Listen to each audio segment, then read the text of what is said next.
Choose the sword, and you will join me. Choose the ball, and you join your mother in death. You don't understand my words, but you must choose. Had to survive living in the light. Have to stay alive living in the light. Had to survive living in the light. Hold the beat, stop the beat, drop the beat.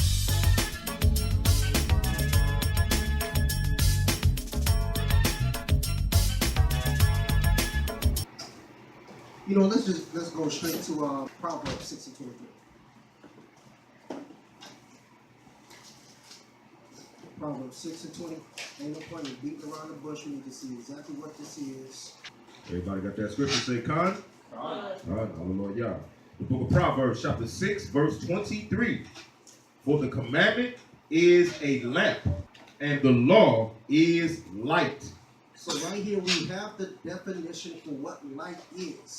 The light is the law. So go ahead. And reproofs of instruction are the way of life. God. So we already know that the Messiah came here to set up the law, and that we have to keep the law. We guard the law with everything we got. This is for all those that say, oh, well, the Messianics, if you believe in the Messiah, then the law is done away with, the law is nailed to the cross, all of that. So we're about to go back and forth and see how this law is attached to the Messiah, and we want to trace him all the way back from the beginning to where we at. So let's go to John 1, 1 and 1. The book of John, chapter 1 and verse 1.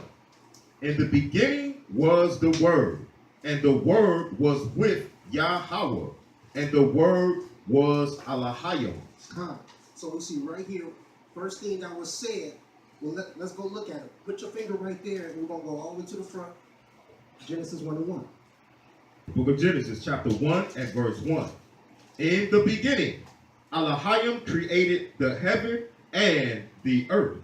Go ahead. And the earth was without form and void, and darkness was upon the face of the deep. And the Spirit of Yahweh moved upon the face of the waters. So right now we see that it was nothing but darkness, but the Spirit of the Most High was still in this darkness, even though it was void. Go ahead. And Elohim said, let there be light. And there was light. So he said, let there be light in the beginning, right? So let's go ahead, back over here to John chapter 1, verse 3. We're back in the book of John, chapter 1 and verse 3. All things were made by him, and without him was not anything made that was made. In him was life, and the life was the light of men. Go ahead. And the light shines in darkness, and the darkness comprehends it not. So now when we look back and forth, precept upon precept, we see that when he said, let there be light, when Yahweh said, let there be light in the beginning, he had created the Mashiach, and the Mashiach went on here about doing Yahweh's will. God. He was the one that showed up in the darkness. The earth was void, without form. It was nothing but darkness. He was the one that put his hands to everything and created everything the way the Most High said so. Verse 6. There was a man sent from Yahweh, whose name was John. Right. The same came for a witness, to bear witness of the light, that all men through him might believe. So now we see what this light is. It's going more and more into detail to what this light is, who this light is. Go ahead, read. He was not that light, but was sent to bear witness of that light. That was the true light, which lights every man that comes into the world. So we see right now who this is talking about. You know what I'm saying? It was John the Baptist who saw the Messiah walking up when he was baptizing everybody in the wilderness. And he was the one who baptized Mashiach.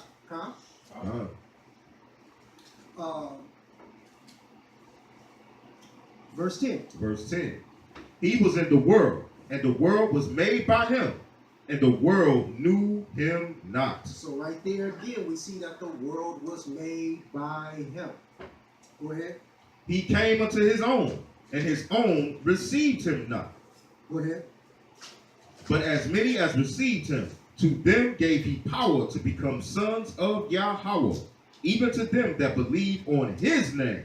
So, bro, right there from 1 to 12, we see exactly who it is, exactly what he came here to do, and exactly what he set up, what he was trying to set up.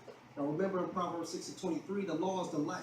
So he was coming here teaching the law, establishing the law. So that's basically, he's saying that's contrary to what we are commonly taught, our people are commonly taught in the church, where they say, well, you know, that Jesus Christ came to do away with the laws, the statutes, and commandments. God, Okay. the law is the light, the Mashiach is the light, and therefore in him was the law. These two are the same thing. They're the same entity, the same identity. There's no one and then the other. Absolutely. So now we know that the law is the light. Let's also see how we have this light manifested to us. Matthew chapter 6. Book of Matthew, chapter 6 and verse 22. The light of the body is the eye. So in order to see anything, light must go into our eyes. The light of the body is the eye. Everything that I see, everything that I walk around, that I interact with, it has to be some type of light bouncing off the object going into my eye for me to process it. Without any light going into my eye, there is no light in it. Go ahead and read. If therefore your eye be single, your whole body shall be full of light. God, if we're only looking at the light, if the light is the only thing that's going into us, and that's the only thing we see, that's the only thing we relate to, that's the only thing we walk around, you get what I'm saying?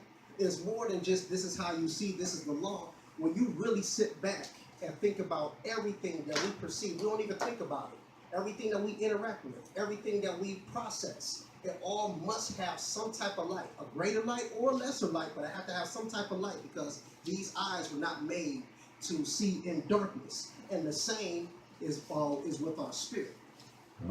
And one thing that can be pointed out too, that term single, they ain't talking about somebody with a cyclops. All right, y'all understand? That term single is talking, you know what I'm saying? That term single was talking about a sound mind, like having what they say 20/20 vision. Your eyes are actually not diseased, they see properly. Like for example, my physical eyes, I have what they call astigmatism. All right, so my astigmatism, when I was young, my auntie dropped me on my head and it messed up my vision. So I can't, this is why sometimes I squint, I can't see far away. You understand what I'm saying? So why is that spiritually? How do you look at that spiritually? How can you view that? If you have 20/20 vision, it's like, okay, I can see properly, right?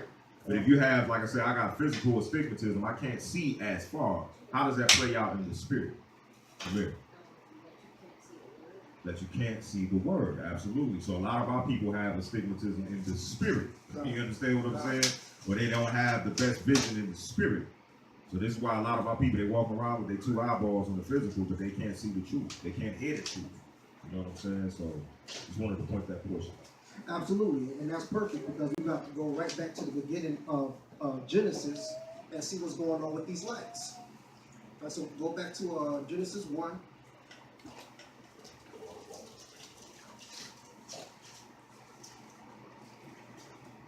Because the reason why it says your eye have to be single is because there's more than one light. So if we're not able to identify the greater light or the lesser light, then how do we know if our eye is single or not?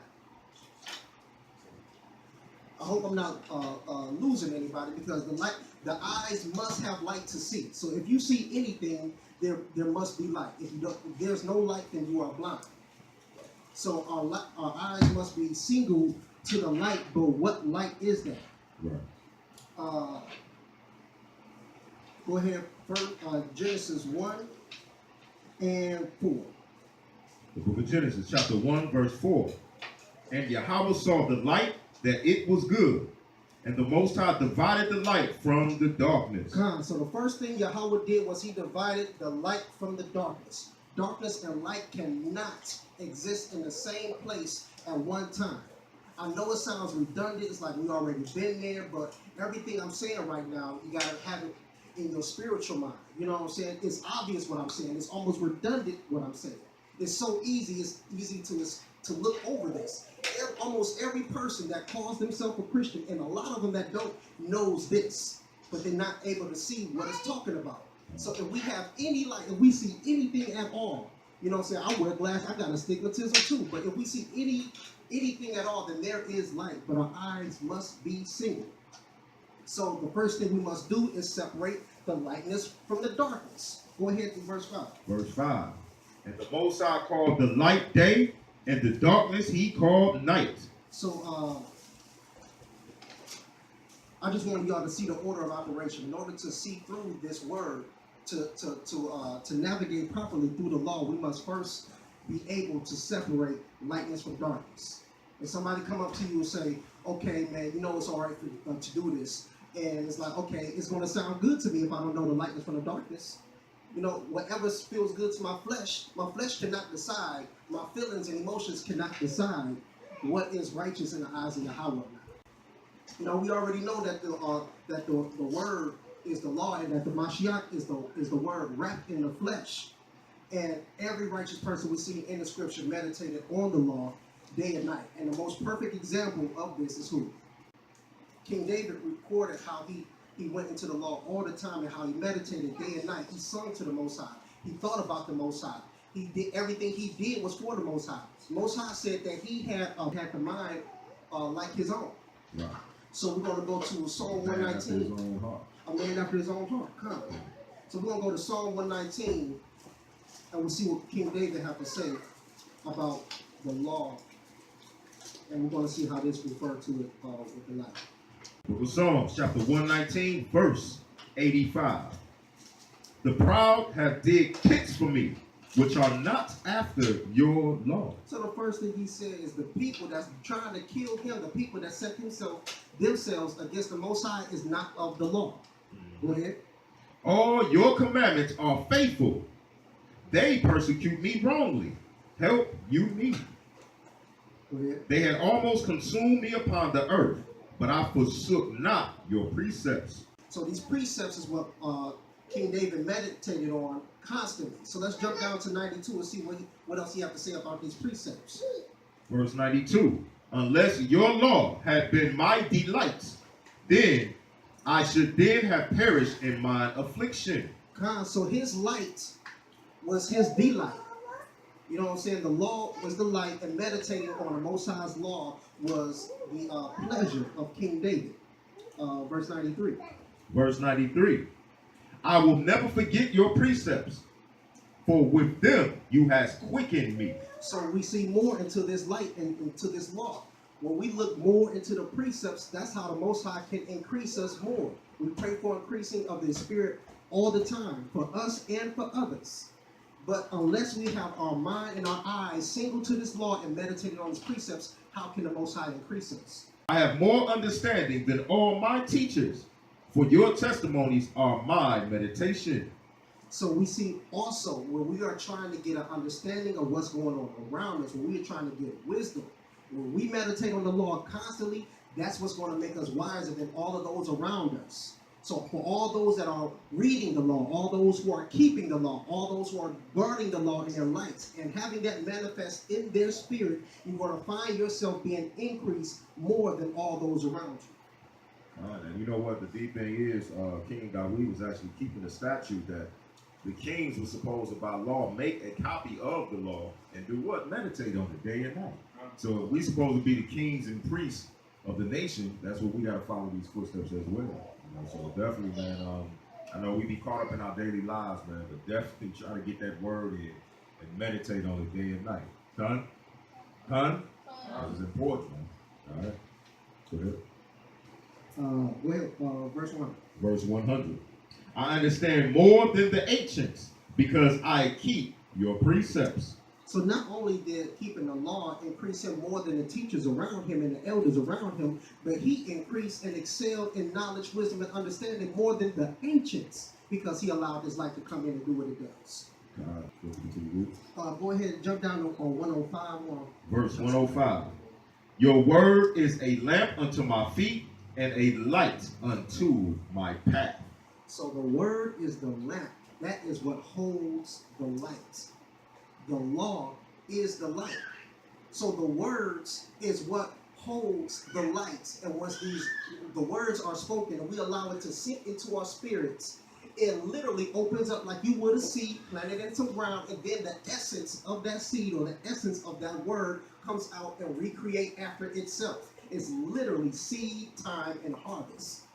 So we got to be patient with this as well, because when we have this word deposited into us, we a lot of times try to reap too fast. We can't be trying to go straight from the planting season to the harvest season. You know what I'm saying? We got to be patient with this word, with ourselves, and with circumstances around us. And that's what it's got to be, man. I mean, I got came to work last week, and day shift brother and my man that I work with, you know what I'm saying? They looking at some magnets on their phone, so they like, we can't say this around him. We can't show you that. You know what I'm saying? And they laughing and joking about it. But I went to the back, and I was just coming in, and I went to the back, and I was like, wow, hallelujah, you know what I'm saying? Because you want that. You want brothers to be like, oh, you know what I'm saying? We can't do certain things around you. If brothers is feeling like they comfortable and, you know what I mean, can come and say whatever around you, you better check yourself, especially our people that's in the world, you know? So we definitely gotta represent that light, man. Verse 112. I have inclined my heart to perform your statutes always, even unto the end. And if we want to be harvested, because we know that this harvest is going to be a harvest of light, and we do not be transformed into light, you can forget about being caught up in the harvest. You're going to be harvested, but they're going to be tossed away with the tares instead of kept away in the barns with the weeds. We got to touch that bottom portion, man, because he says, I incline my heart to perform your statutes always. That's a daily thing. You understand? It ain't just being an Israelite on the Shabbat. You understand? This is a daily thing. He says, even to the end. Just like we was talking about earlier, like certain brothers, man, we're gonna see more and more as this captivity comes to a close. A lot of our brothers gonna fall off, man. They're gonna lead the Mashiach, they're gonna lead the word, the whole nine. But we gotta make sure that we're doing what we're supposed to the end, whether it be the end of your life or whether we see the end of this world system. All right? Y'all understand that? Jay Shah, Amir, Caleb, y'all understand that? This is a lifelong thing. This ain't no religion. All right? You're supposed to live this thing out to the end. All right? Yeah, I was looking at it like, man, I wanted to stop because I love Psalms 119. I could be all day in it, but I just want to get that 113 out here too. Because this is the mind of the Most High. So let's try to mimic that. Verse 113. I hate vain thoughts, but your law do I love. It's like one of those phrases that you hear people say. When they say an idle mind is the devil's playground. God. You know what I'm saying? And we are constantly trying to distract ourselves from what we're supposed to be doing. We need to check ourselves, man, because we're providing more room for darkness than we are for light. You know what I'm saying? This entire word, the entire scripture is separating light from dark. It's just repeating itself over and over again. Light from dark, light from dark, light from dark. People, places, things, situations. All it's doing the whole time is separating light and dark. So we must learn how to separate light and dark on our daily walk if we truly want to be that light. What makes us righteous? Keeping the law. The law is how we have to allow ourselves to be transformed. Absolutely. And it's got to come from where? The mind, the heart, your spirit. All right? Not just, well, I'm keeping Sabbath because my mama made me keep Sabbath or so on and so forth. You know, you understand? That's got to be from the heart. So when that day come around, it's like, yo, I'm glad this Shabbat here. From the heart. I don't celebrate Christmas because it's pagan. Ain't got nothing to do with the Most High. You understand? So these things, they have to radiate from within, outward, shining that light. You understand? That you got to really show the Most High that love. That's the will. You know, bottom line, the Most High is looking for somebody to give him that true love. Because he got true love. He gives it out daily. But he's looking for us to give him that love back. You know, we got to reflect that. So whenever we find ourselves in a spirit that we know is not of the Most High, contemplating things that we know is not in his law, we see actions that we are doing that is nothing but something manifest. We have to look back and look at the source of that action. If I did something wrong, okay, that was a tare that grew up amongst the wheat. Where can I go? What do I have to do? What law do I have to find to have that weeded up out of our heart? You know, we got to constantly take all of our actions and put it back up under the light so you can see clearly. And that light is the law. I'm going to 1 Thessalonians 5 and verse 5. 1 Thessalonians chapter 5 and verse 4. But you, brethren, are not in darkness, that day should overtake you as a thief. You are the children of light and the children of the day.